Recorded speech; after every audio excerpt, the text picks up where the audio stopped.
Today, I'm going to show you how to make your own subscribe animation, and the techniques we're going to be using are transferable to any other social callouts, and they'll give you skills to do a lot of other things in Fusion as well. I'd recommend working through the tutorial, then trying to do it on your own to make sure you can do this without the video, because that will really help you retain the skills you learn here. Part 1. Setting up for success. First, we're going to add a background that isn't black so that when we go to check our animation later, we can actually see it well. So in the toolbox inside our effects panel, we need to find generators and pull a solid color out into our timeline. Now, select it and change the color to something that's going to contrast with the color you want to use in your subscribe button. I'm going to be using the standard red, so I'll choose a lightish blue color. Then, back in our toolbox, we'll find effects and drag a Fusion composition into the timeline. Then we'll jump into Fusion with Shift 5 or by clicking this little magic wand to get started building our node web. Part 2. Building our node web. Once you get into Fusion, you should see one lonely media out node. If you don't, come up to Clips, then select your Fusion composition. We're now going to get started adding our nodes. What we're going to end up with is a carousel that has our subscribe buttons on it. Once you learn this, you'll be able to put whatever you want in this carousel or even use the techniques to do an entirely different animation specific to you and your channel. The first node we're going to add is a background node. This is going to be serving as the color for our button. If you know Blender or any other 3D software, you can use an FBX file here instead if you want a button with some thickness. With our new background node selected, we can choose our color up here in the inspector panel. I'll go with red for that classic look, then come back down into our node web and add a text node with this quick access button right here. If you had your background selected still, you'll automatically get a merge node, which we want. If this didn't happen for you, you can add a merge node with this quick access button or search for it in your Shift Space Find Tool menu. The next thing we're going to do is shape our red background to resemble the YouTube subscribe button. To do that, we'll grab a rectangle mask by pressing Shift Space, typing rectangle, then pressing Add. Now, we can either go by memory here or we can pull in a reference photo. In the interest of giving you a more complete lesson here, I'm going to use a reference photo. So I'll jump into Chrome and find myself a subscribe button PNG or just snip one from YouTube directly. Now that I have my snipped photo, I'll import it into my media pool, then I'll drag it into my node web and leave it free floating out here, not attached to anything. With this new media in node selected, I'll push the number 1 and it'll pop into our left side viewing window. It's blurry since it was so small, but all we need for this is the shape, so that's fine. With this up here, we'll select our background node and press 2 to put that in our right side viewer. Then we'll select our rectangle node, but don't put that in either viewer. When we select it, we'll see its skeleton in both viewers, so we can change it over here in the left viewer and we'll be able to see how we're affecting our background node in the right viewer, which is pretty cool and useful.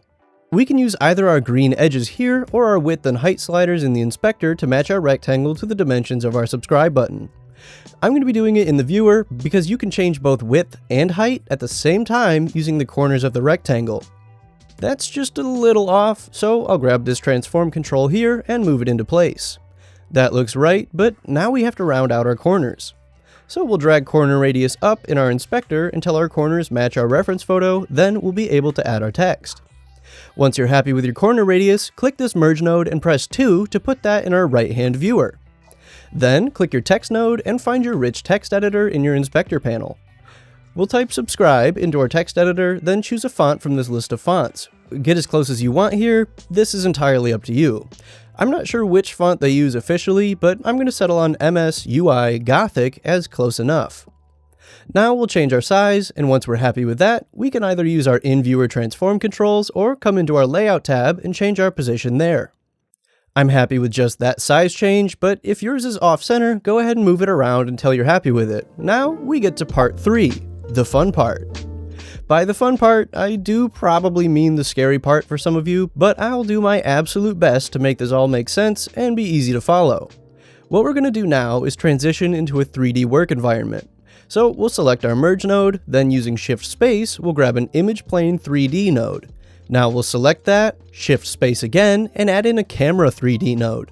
We'll automatically get a merge 3D in there, which is exactly what we want. Now, so we can see all of this, we want to add a renderer 3D node. The renderer 3D node brings our 3D stuff back into a 2D space so we can actually use it with other things that aren't in 3D, and so we can hook it to our media out and see it on the edit page. As you can see right here, if I try to hook the Merge 3D into the Media Out, it just doesn't work. So we'll hook our Renderer 3D node to our Media Out node, and we'll be off to the races. Make sure you have Media Out in Viewer 2 by selecting it and pressing 2. Now select your Merge 3D and press 1 to put it in Viewer 1. What adding different nodes into different viewers allows you to do is see your node web at different stages of the process. So when we add this Merge 3D to a viewer, that viewer is showing us what we have going on up until that node. If we were to add our text node to Viewer 1, all we would see in there is our text, because it's at the start of a node chain. We want Merge 3D in there so we can see our camera and our image plane at the same time. Hold Shift and drag with right click to rotate your viewing angle inside this 3D window until you get a side-on view that looks something like this. Now, if we click our camera 3D node, we'll be able to move it around in this space.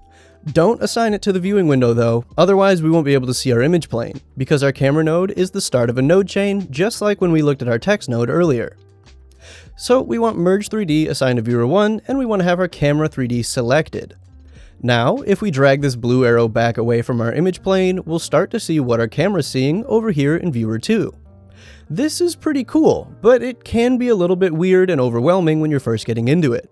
The way this works is the camera node down here tells the Merge node what to output to the Renderer node, so whatever the camera is pointing at is what gets pushed further down the chain. At this point, I'll get rid of my reference image just so things don't get cluttered. Then I'm going to drag a box over everything to the right of the image plane node to select all of these, because I want to drag them a little further away. Then we want to cut this connection by clicking on the second half of it once we mouse over and it turns blue. This will look bad in our viewers, but don't panic. Nothing is actually wrong. Now select everything on this left side and press Ctrl-C to copy our subscribe button. Then double-click in some empty space to deselect all of those and press Ctrl-V to paste a copy of that subscribe button. We're going to make 4 of these for the tutorial, but once you're comfy with doing this on your own, you can go ahead and make as many as you want. So we'll double-click to deselect our new copy and press Ctrl-V again to add our third. Do that again for the 4th, then add 4 Merge 3D nodes. This time I'm going to use the button right here in the quick access bar. If we zoom out with Control and the scroll wheel, we'll be able to see that we have our 4 image plane nodes ready to output to our 4 Merge 3D nodes.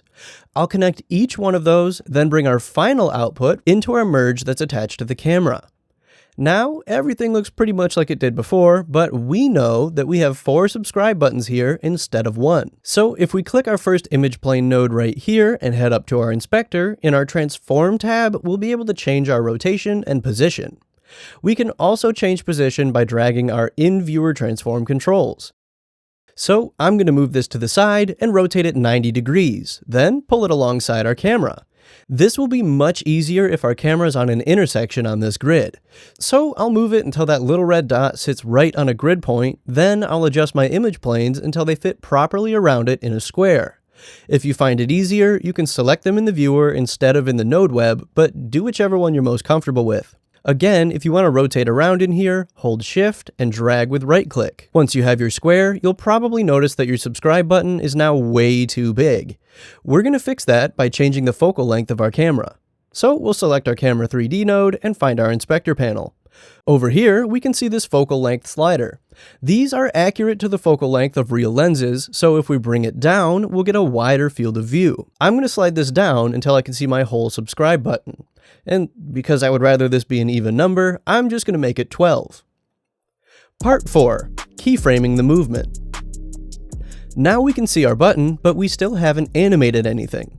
Make sure you're at the first frame of your composition before you start this, otherwise it'll probably end up doing something weird at some point and you'll have to start this section over. Now that we're very sure we're on frame 0, we'll come up into the transform controls for our camera and click this little diamond next to our Y rotation. Then, if we move forward 48 frames, since this is a 24 frames per second comp, that'll come out to 2 seconds. We'll go ahead and set our Y rotation to negative 360 degrees. Watching that back, it looks a bit fast, so I'll go back to frame 48 and click the red diamond to get rid of that keyframe. I think we'll just go all the way to the end and add our new negative 360 degree Y rotation so it finishes the rotation right at the end of our clip. Part 5. Make it loop. Now that we have a rotation keyframe set, we'll come up here and open our spline menu. That'll pop up down here, and it's where we'll set up our loop. Go ahead and check the box for Y rotation over here, then select this point in this window.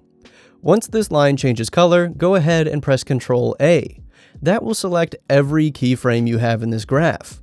If this is a little bit much, don't worry. We only have to click this Set Loop button right here, then we can close the spline panel. That's going to allow us to make our fusion composition as long as we want and have the animation keep going the whole time.